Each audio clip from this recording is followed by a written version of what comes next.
This is Wild About Utah. Finding a beaver dam gives me a sense of discovery and connects me to the past. I fondly remember my parents pointing out dams when we drove up Logan Canyon. Instinctively, we'd scan, hoping to see the animals that built and maintained those structures.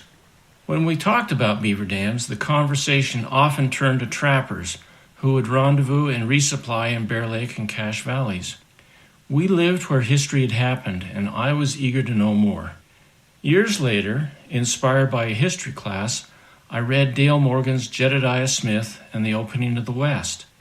Morgan followed the travels of Smith and his fellow trappers who answered William Ashley's 1822 ad in the Missouri Gazette requesting 100 men to ascend the river Missouri to its source, there to be employed for 1, 2, or 3 years.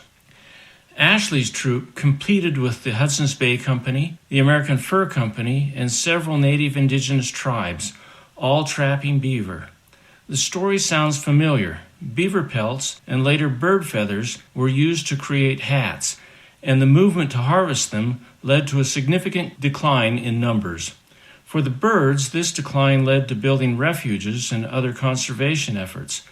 But the plight of the beaver continued downhill as exploration and discovery encouraged an influx of settlers. For the next century, the remaining beaver were regarded by those settlers as invasive land grabbers, in competition with efforts to direct water, mine, and irrigate. However, today, beavers are gaining more respect as we better understand the benefits of their skills in supporting wildlife and wetland conservation. Researchers at Utah State University, including Joe Wheaton and Nick Bowis of the Department of Watershed Sciences, are studying habitat improvement after beaver introduction as a low-cost way to combat drought and fire. They've repeatedly demonstrated over the past few years that beaver families can be introduced and thrive behind fabricated beaver dam analogs. After release into the resulting ponds, the beavers take over maintenance and produce their own dams. Over time, these dams and their rodent engineers improve stream flows, raise water tables, and cool water temperatures. In essence, active beaver dams create mesic habitats where the land maintains a well-balanced supply of moisture throughout the growing season. These dams slow spring runoff as they retain water in ponds and the surrounding soil, thereby securing water for fish, trees, birds, and wildlife. The best part is the beavers do the maintenance. When wildfires occur, beaver oases preserve wildlife and habitat. However, if beaver and their habitats don't exist in an area before the fire, they can still play a role.